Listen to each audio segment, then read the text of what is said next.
All right. Thanks everybody for joining us. We're going to be talking about Kubernetes under fire, igniting performance and burning through bottlenecks with Kube-Burner. So we'll introduce Kube-Burner and how it can be helpful to benchmark your Kubernetes cluster and find out any bottlenecks in the stock.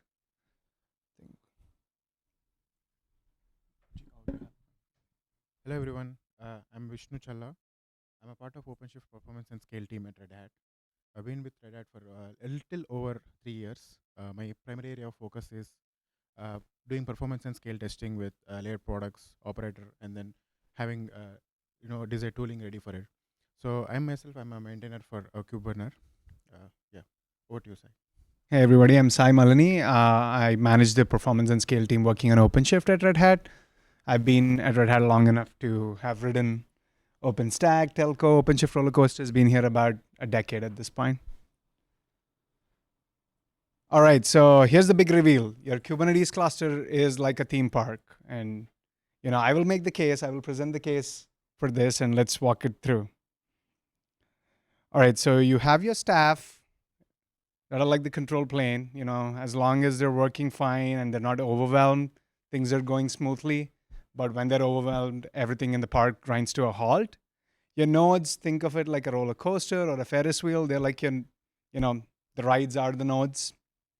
And your guests are basically your workloads, right? And except that they don't buy overpriced churros, but basically your guests are your workloads. And we'll see what I mean next. So what is this Kube-Burner thing, right? And quick show of hands, how many of you have been in really long lines in Disneyland or Universal and wish you had never been in that line ever? Yeah, or bought the Express Pass or Fast Pass, right? Sure. And how many of you have been at a theme park and your ride broke down and, or a different ride you wanted to be on broke down and couldn't get onto it? Okay, I can't be the only unlucky one. Good. I'm happier now. But anyway, so on a regular weekday, the lines are moving along, people are happy, cotton candy is coming out, kids are happy, things are going along well. But think about the holiday weekend or summer vacation and, really long lines. How do you manage the park? How do you keep things moving? So think about Kube-Burner as this thing that will help you simulate that load or stress test your theme park in the sense that, hey, how many times can I run the roller coaster before it needs to be shut down? Or how much cotton candy can I churn out before the whole thing burns out? So that is what Kube-Burner does to your Kubernetes cluster. It helps you simulate that load, helps you simulate that peak holiday demand so that when that hits you, you're ready for it. So what are Kube-Burner's superpowers? First and foremost, it's open source. It's available on GitHub. Anybody can run it on any kind of Kubernetes distribution, whether it's OpenShift or not, it doesn't matter. It's perfectly capable of running on vanilla Kubernetes. So 3 superpowers, right? Benchmark orchestration is at the core of it. It's basically the bread and butter. It helps you create a wide variety of Kubernetes workloads like pods, CRDs, even virtual machines if you have KubeVirt. So basically it helps you load up the Kubernetes cluster and figure out what the bottlenecks are, where the breaking points are. The second most important piece is observability. Granted, you're running a load test and you're simulating a benchmark, but you want to see how the system responds to it, right? You want to see what your load is like, what's your API server looking like, what's your etcd looking like, what are the different components in your cluster looking like. So you want to be able to get that level of observability, but not just during the run of your test and your benchmark, but you want to take this data and store it somewhere. So you could do things like compare with previous runs or, just keep it and retrieve it whenever you want to, right? So you need to have that level of visibility and data storage and retrieval. The last piece is custom measurements.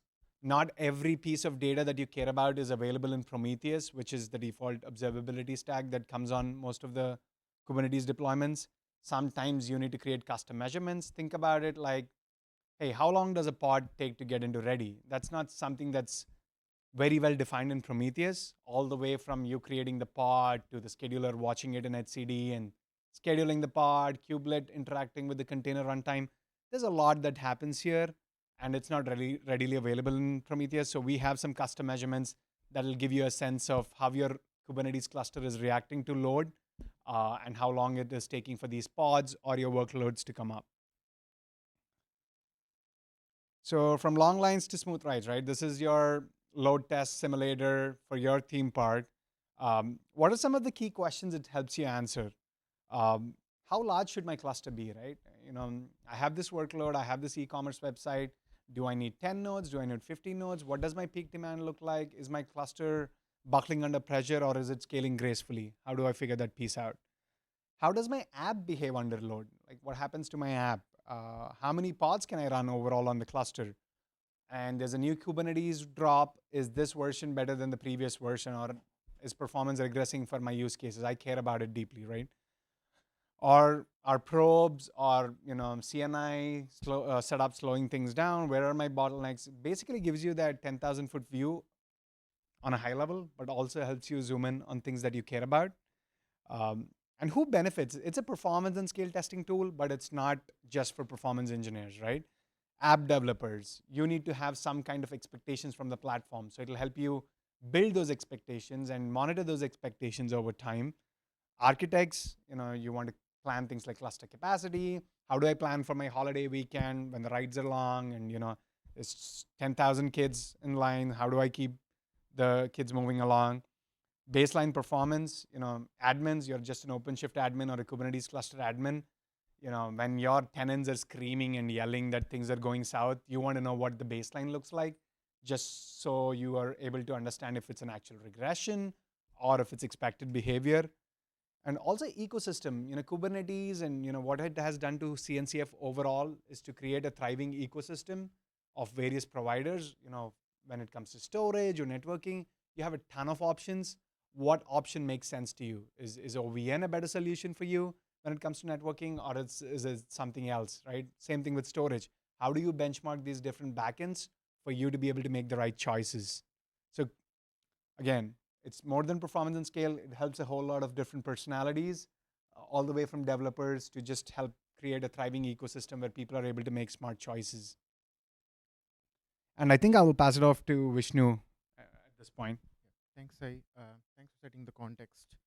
So now, by this point in time, everybody must be wondering on how Kube-Burner works. So it's quite simple. It's a simple, Golang based binary that we ship, which is platform agnostic. And then based upon your platform, you can just download the binary and then start executing tests. So here is the flow diagram that it looks like. So somebody has to, just define their own configuration file, which consists a list of jobs. That is Kube-Burner's way of defining their workload, or else configuring their application and then trying to scale it up and then run some workload and then get some observability measurements out of it. So in the first step, as you can see, it says read config and start job, wherein we specify a YML configuration which has a list of jobs. Jobs can be of 4 categories, which are normal CRUD operations, which is like create, read, patch, delete. These are all the operations that are performed on top of a cluster by talking to the API server. So then Kube-Burner, once it reads all the configuration, it performs CRUD operations on top of Kubernetes based upon whatever job type it is. And then it keeps on iterating through all the list of the jobs. So once the entire list of jobs is completed, so it just concludes that the workload is done. And then it starts talking to the observability stack, which is well known Prometheus. So when it comes to Prometheus, there is a way to, for a user to configure which list of metrics that they're interested in looking at, and it will just execute those queries and then get all that information. So the idea here is to provide a user with flexibility to come up with their own workload and craft up their own application, deploy it at a small scale, and then bump it up to a desired scale that they are looking at, identify the sweet spot where the cluster breaks or else their application breaks, and then talk to the observability stack to capture metric during this load period and then see how their cluster is being performing, or else their application has been performing with and without load. So once we have all those metrics, we publish them in a generic JSON format, so keeping the idea in mind that it is compatible with many of the visualization tools out there. One good example is Grafana, where we can easily load up those JSON files. Right now, the indexes that we support are local file system, or else if you want something fancy, people can go and start using Elasticsearch and OpenSearch as well. So moving on to the next slide. So yeah, as I was talking about the configuration file, here is a simple example. There is a lot of wide variety scenarios that we deal with, but yeah, putting all of them in a single demo is not possible. So I'll just walk you through a simple example. So let's say if I'm an app developer, I will just put down my application in simple Kubernetes manifest files. And if you look at the bottom of the YML, there is a key called objects, wherein I will specify the template of each and every application object that I have. For example, a web server deployment, as well as a service, which is just a topping that web server deployment. And then I have a curl deployment, which acts like a client and keeps on sending requests to the service endpoint. And if you look at the jobs, it's a list, it's a YML list wherein I configure what is the name of the job and what's the type of the job. Here, by default, if you do not specify any type, it's a create job. So I want Kube-Burner to create a job that deploys my application on the cluster and has 50 iterations, which is the number that I would specify to scale the application to, in terms of replicas. And main idea behind this configuration is it also supports Go templating, wherein users can make numbers and the scale numbers render at the runtime. So here we have few more parameters where we say QPS and burst, which indicate the amount of concurrency to be applied on top of Kube API server, because which is what is the entry point for this client, and then translates the request to deploy all those objects on top of the cluster. And we also have churning functionality, wherein we can delete and recreate objects and do it for a period of time to kind of simulate the real-time workload, wherein an application goes on and off for a while. If you look at the section at the bottom of jobs, which says metric endpoints, it takes two YML files, which says one says metrics.yml and the other says alerts.yml, wherein user has the flexibility to specify their own list of metrics in terms of Prometheus queries, which they're interested in looking at over a period of time using time series metrics. And also they can also get some aggregated data like stats, average, max, and so on. Alerts are nothing but Prometheus alerts as well, wherein if they want to look at some critical metrics and get notified based upon their severity, that's the option to go. And finally, indexers is where we specify if metrics needs to be indexed to an Elasticsearch instance or else a local file system. Bumping on top to the top, measurements. So not everything can be fetched by Prometheus, as I mentioned earlier. So let's say if we are looking at cluster level metrics, we can get all the control plane component metrics like kubelet cryo through Prometheus queries, or else anything that is on top of the cluster as an infrastructure. For example, if we want application metrics, we can also do it the same way by exposing all the application metrics to a specific endpoint and having a service monitor to ingest all those metrics to Prometheus as well. But what about the other metrics that are related to some external factors? For example, how much time did it take for my application to come up? I would go and immediately look at pod latency to see if all the pods in my application are up and running and are able to accept requests or not. And also, if we look at another metric which says service latency, it quickly answers me that how much time did it take for my networking stack to come up. So similarly, we have some runtime measurement support related to virtual machines as well as data volume latency as well. So similarly, if a user wants a custom metric, they can just craft in their metric and then make some contributions to the upstream. And finally, at the top, they are all related to garbage collection, which might be useful when you want to clean up your cluster, after the workload. So yeah, extending on the job types and modes, as I've already mentioned earlier, we have create, read, patch, and delete. Create to flood it with a bunch of objects and see how cluster control plane components are doing, as well as how the application is doing as well. And then read is specifically to monitor load on, for example, Kube API server, to see if there are a bunch of objects deployed, what happens while listing those objects, or else while continuously watching those objects. One critical customer case that we recently got was about watchers, wherein if you keep on watching an object for a certain period of time, etcd has to store the configuration of the object, and it kind of blows up after a point in time, wherein it has to continuously keep on storing information about the objects, and then keep on updating their versions according to the changes or patches that are applied on top of cluster. And patch is all about applying updates to the existing objects on the cluster at a higher scale using labels as an identifier. And delete works more or less the same way, but it deletes the objects based upon the labels. And I also highlighted on the indexing and alerting, which are fully Prometheus based. So here we also have support for multiple Prometheus endpoints to kind of show an example that how somebody can use the same tool in a multi-tenant cluster environment. So we have some Hypershift use cases wherein we use this tool to create a full-blown workload on the control planes, and we talk to Prometheus at BOO cluster as well as the master cluster to have the multi-tenant capability to talk to multiple data sources and then scrape all of them at one place. And so here is a slide about custom metrics. So pod latency, service latency, VMI, and then we also have, interestingly, have support for pprof profiling as well. For example, if you have a Golang application, it's pretty easy to expose pprof metrics to a certain endpoint. So if we specify those details to Kube-Burner, it will be able to continuously pool for those pprofs, and then we can have nice visualizations on top of it using some flame graphs or icycle graphs to kind of understand CPU and memory footprints. So if you look at a performance and scale engineering perspective, if somebody wants to do a version X versus version Y comparison, they can pull out the flame graphs and see which specific component added the extra time or extra overhead on the application.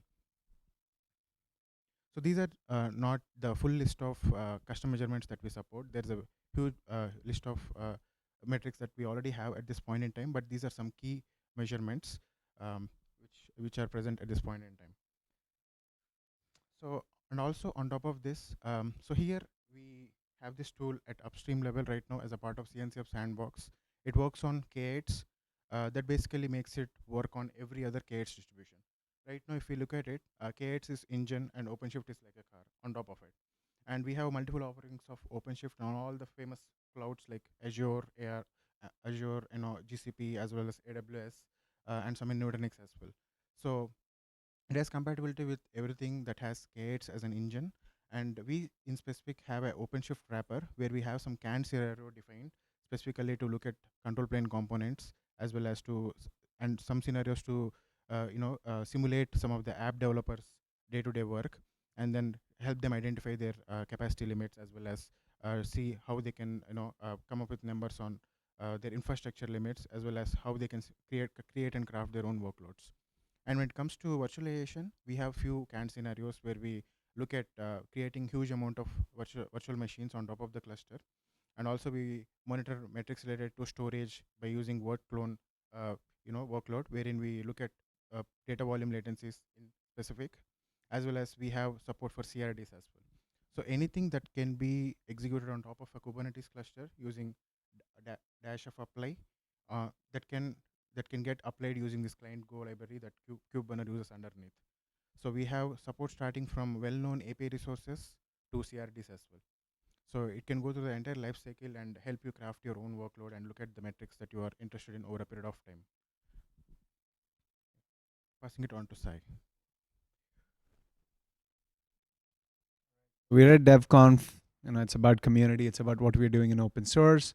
So it's been under development for a little over 5 years at this point, Kube-Burner. It's currently in the CNCF Sandbox status. We're trying to get to incubation. We're trying to find more adopters. We're trying to find more traction in the community, and this is part of that effort. All of the development, all of the planning, all of the roadmap, every single piece of it happens upstream on GitHub. We have an upstream Slack channel where some of these discussions happen. People are opening issues when they hit some, they're opening PRs. So all of it happens on GitHub. Every new write and safety check happens transparently. There are no secret tunnels, so to say. We have about 55 unique contributors to Kube-Burner so far, majority of them from Red Hat, but we have people from outside of Red Hat, a significant chunk. Some of the companies are listed out here: Plaid, Upbound, IBM, Enterprise DB, Yahoo. And we have a lot of end users and customers actually kicking the tires with it. We have a few names here: Bosch, ANZ Bank, Microsoft. There's probably more customers as well.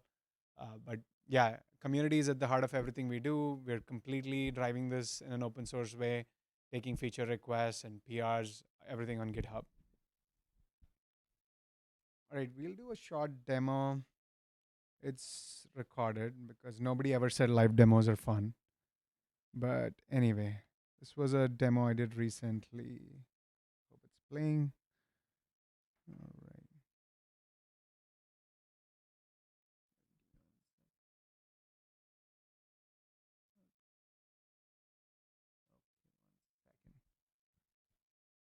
So this is the upstream organization, the Kube-Burner organization, and we have various repos here, including some demos and examples. Kube-Burner OCP is the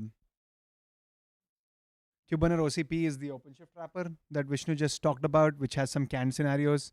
And Kube-Burner is the engine, right?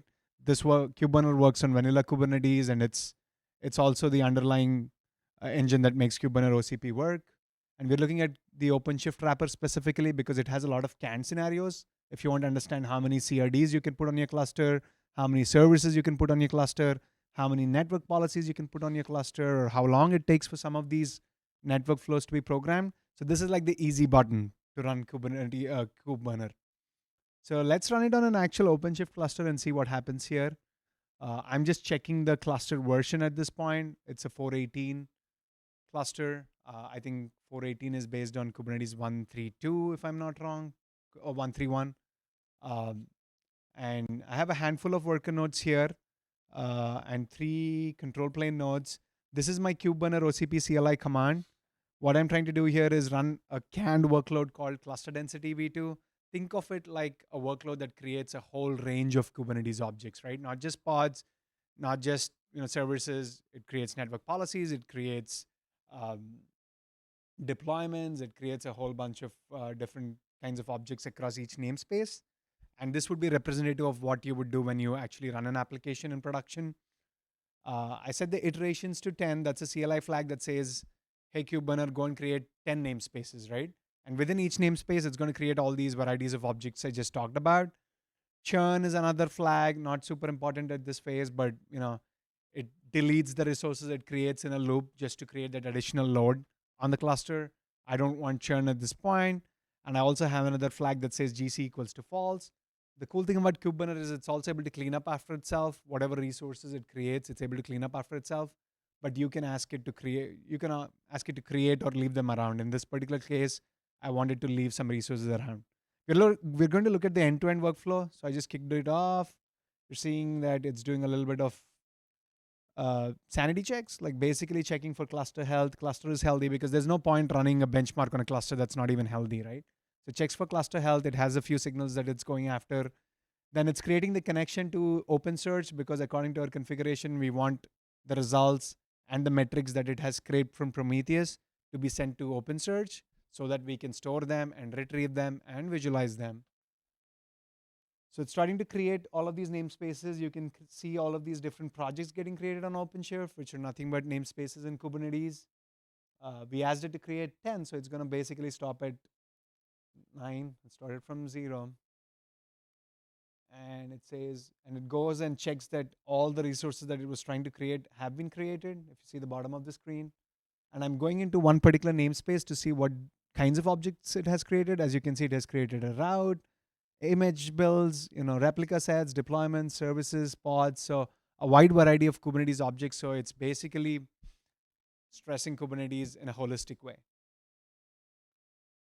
And what it's doing at this point, after it has created all these resources, is it's connecting to the Prometheus that's running on the cluster and scraping metrics that we care about. What was API latency like? What was etcd looking like?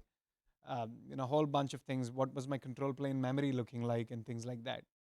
So if we go back to OpenSearch, this is my OpenSearch instance, and I'm checking to see if any documents have made it here in the last 5 minutes, I believe. So all the information that it has scraped from Prometheus, it has massaged it in an intelligent manner, in a manner that OpenSearch can understand. It is shoving all of those documents into OpenSearch. And at this point, once it's in OpenSearch, there's no downsampling, because in Prometheus and Thanos, whatever you use, your data is downsampled after a while. And we have a Grafana instance that is connected to the OpenSearch instance, and you're able to visualize the summary of the entire run. So this is the workload you ran. It ran on bare metal. This is the CNI OVN Kubernetes. Did the workload pass? And then you can look at a wide variety of metrics to get that 10,000 foot view. What was the minimum CPU usage? What was the maximum CPU usage during the duration of the run? How long did it take for my application to become ready? API latency. And I think there's a few other metrics. These are aggregate level metrics that we track, but you can also look at it in a granular way. And there's other dashboards. So you can create your own dashboard as long as we're not sending some of this data. So some of this data did not populate, but we have panels for those. So etcd CPU usage, minimum etcd CPU usage. Anyway, you get the idea. So you're able to look at the 10,000 foot view. And if you see something out of the ordinary here, you're always able to go back onto the cluster and check in on Prometheus for the actual data. So you can see a time series in that. All I think that's pretty much it. That was the demo. Did you want to add anything, Vishnu? So the primary idea being here is this is just one scenario, guys. So somebody who is using Kube-Burner need not be confined to this scenario. So that's the main flexibility part about it. So this is one scenario which wherein we wanted to look at control plane level metrics. So that is the reason we designed our workload in such a way that creates objects and which creates stress on the control plane components. So instead, if you have any different use case where you want to stress cluster in a different way, you can craft up your own workload and then specify the metrics that you are interested in looking at, which need not necessarily be Cube API server latency or something else. So it can be something else like etcd commit latency and so on. So the main challenge that we are trying to address here is when it comes to performance, everybody's story is different. Not everybody is interested in looking at just control plane. Some might be interested in looking at data path test results, and some might be interested in looking at how their application is doing on the infrastructure instead of looking at the infrastructure itself. So in order for us to address that flexibility, we have come up with this generic format wherein anything that we apply on a cluster are nothing but Kubernetes specified manifests. So those are the way that Kubernetes uses to translate those configurations into an object and then have them logically represented on top of the cluster. So they can craft up their own list of manifest files and then specify to Kube-Burner with the configuration flexibility that we have specified, and then go about a workload like this. So with that, I will open up the forum for questions.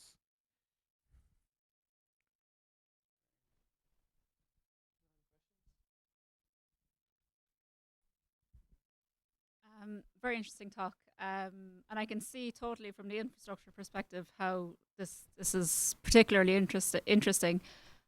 I want to ask from the application perspective, like in a lot of cases, it's not just about deploying the application, it's about stressing the application and syncing with external testers like Ixia or traffic generators or whatever. Do you have a way to synchronize that with the overall Kube-Burner setup? Yes, absolutely. So this So with the small configuration file that I was showing earlier, so the idea was to have my server applicable here, server definition defined here, as well as this is going to be my client. For example, if this client can be a load generator tool where I have packaged all of it into a small container and then have it applied as a manifest, which deploys a deployment, which makes the load generator to trigger. And it can start sending traffic to the endpoint, which is a service, and it can back it up all the traffic to the deployments that are behind this service. So instead, if I just bump this number to a dynamic value using Go templating that Kube-Burner already supports, I can have it scaled up to around thousands or whatever number that I'm looking at for the stress results, and and make sure that the service is able to deal with the load that I'm sending to the client. So I mean, it's just a different persona of thinking on how we can use this as an orchestration to kind of recreate that scenario. The other thing is, I mean, here, whatever Vishnu just said, it helps you with the orchestration piece. But the other cool thing, the way we made it so flexible that you can bring your own thing, if you go back into the Prometheus example, while you're running your load test, whatever you define here, you're able to look at all of those infrastructure level metrics. But if you recall, Kube-Burner also has the ability to connect to multiple Prometheus instances. Let's say your application or your server is exposing metrics to Prometheus. There's an endpoint and there's user workload monitoring. You're also able to scrape those metrics and summarize them and send them to Elasticsearch or OpenSearch. So you're looking at app metrics at the same time as you're looking at infra, if that makes sense. Okay, and then do I have to bring my own Grafana dashboard or? We have a few defined, but you can do whatever you want, but we do have some templates. Okay, thank you. Actually, Grafana is pretty easily provided. So if we look at Grafana, it's nothing but just an image wherein we'll just have to spin up a container and then have a hardware related to that. So it can just be hosted on a jump host. So we do not have to do anything fancy to have Grafana, but might be for the dashboard, somebody has to go to the UI and specify how those visualizations should look like. But if it's not already on the repo, we do have plans to just export all of the JSON or JSONnet that we have for the dashboards that we care about, that you might find interesting. But again, everybody's use case is different. We actually have all our dashboards exported as JSON, which can be imported into another Grafana as well, if that helps. And also our C8s have a way of easily creating Grafana and the entire workflow with just one single make command. Thank you. Do we have any questions? All right, can we have another round of applause for both Sai and Vishnu? Here on a Saturday afternoon.